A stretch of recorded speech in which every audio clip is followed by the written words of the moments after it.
Join us for an overview of Curtin's Clonlost Faulty rehabilitation regime. If you're new to who I am and what happened, my name is Curtins. Professionally, I am known as Clonlost Faulty. After retiring from being a professional athlete in Ireland, I headed to Boston to join GPA Massachusetts to find my forever home. On October 28, 2023, I received emergency surgery to repair a disc herniation. During the surgery, the doctors noticed a ruptured blood clot on my spine.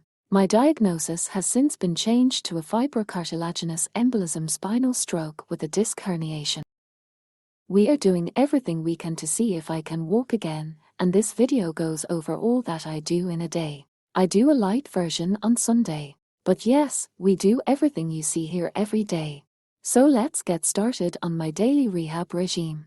This includes tactile range of motion toe grads, knuckle corrections, knobby stands, flat stands, fluffing up, treadmill walking, passive range of motion stretches, hip flexor stretches, cookie crunches, toe annoyances, sensory stroking assisted sit, cold laser, TENS, cart work and peanut stands. As part of my neurodeficits, I have reduced proprioception. This is my body's ability to sense movement, action, and location. My neurons aren't firing 100% right now, and I am also not strong enough to flip my pores to the correct position and instead often stand knuckled. To help this, we do a guided range of motion that patterns a normal gait. This helps my muscles and nerves go, oh right, we remember this. The purposeful pore placement and then dragging across the textured surface help to stimulate the nerves as well, and for the nerves to go, oh yes, we feel the ground, and when we feel that, we do this. Knuckle corrections work on proprioception and work to help improve my pore placement. The two-legger uses locking clamp forceps to pinch my pads gently. Does it hurt? Well, my nerves are going, ouch. Retreat? Pain? Move your pore. Which is really good news, as I do have some feeling in my pores.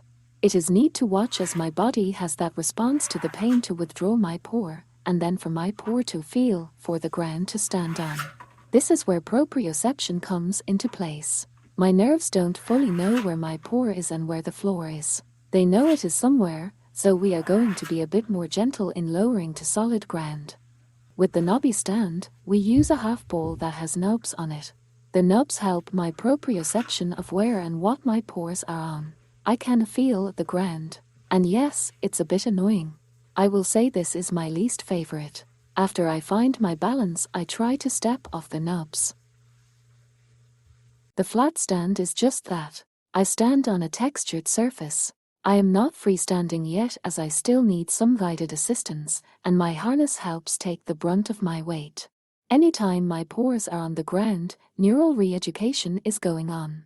This is why it's important for me to be up and standing as opposed to just lounging around. The treadmill toe drag builds on the tactile range of motion toe drags but with movement involved. The harness takes most of my weight, and the two-legger uses her shoulder to keep me in position. And then, we walk. The treadmill is at 0.5 miles per hour, or 0.8 kilometers an hour, so very slow.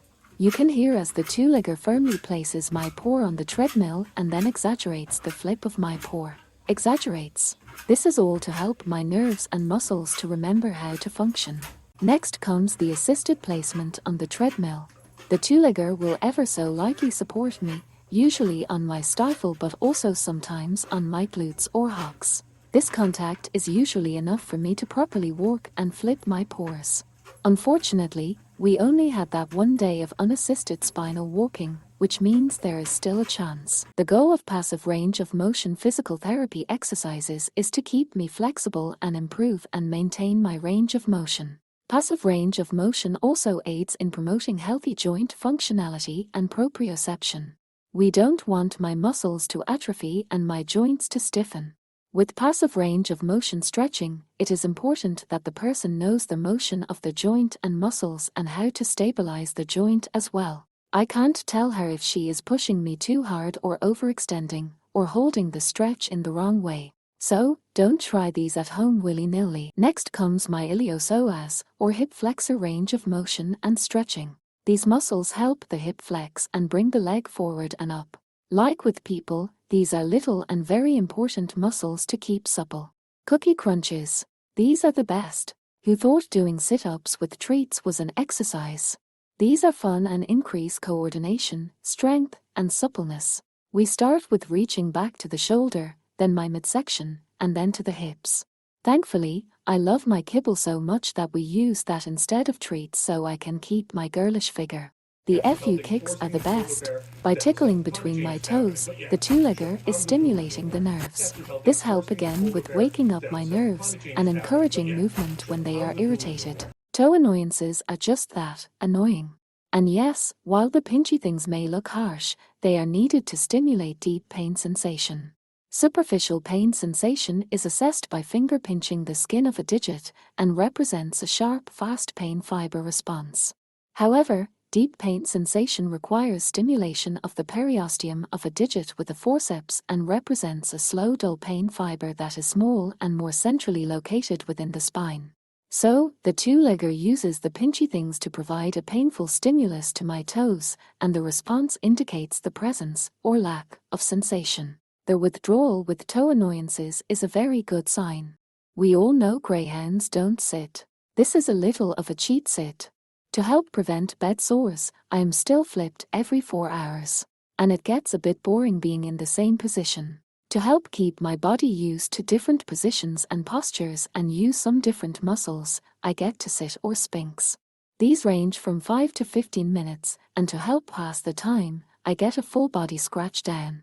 This is really nice since I can't scratch myself with my back legs. Transcutaneous electrical nerve stimulation, known by its acronym TENS, is a modality that uses low electric current to activate and stimulate nerves. TENS can be used to decrease pain, improve muscle function, and help add muscle in cases of muscle atrophy. By stimulating the nerves in the affected areas, the muscles can be encouraged to contract and relax, and also release endorphins to ease tension throughout the body. Daily, I get 20 minutes each on my spine, left glute and right glute. Cold laser therapy uses focused light to increase blood circulation and stimulate the regeneration of cells. Some other benefits that cold laser therapy can offer are: enhance circulation, allowing the muscles to relax. Decrease nerve sensitivity. Vasodilation can increase blood flow, ultimately increasing oxygen and speeding up the healing. Reduce pain and swelling. The release of endorphins. Speed up the healing process. Daily, I have 15 minutes on each of my spine, left glute, and right glute. I love being in my cart. And slowly, as the days, weeks, and months go by, I am getting stronger with more purposeful paw placements. Depending on the day, weather, and how I feel, we do anywhere from 2 to 5 kilometers or 2 to 1 miles. Some days there can be lots of little adjustments to be done with my rehab regime. While they can be a little annoying and tedious, it means that I am getting stronger. The Fit Paws Peanut is a peanut-shaped stability ball designed for canine fitness and core conditioning. The professional-grade heavy-duty PVC material is formulated for use with dogs. It provides superior gripping and resists damage caused by dog nails. As the Irish say, may every sunrise hold more promise.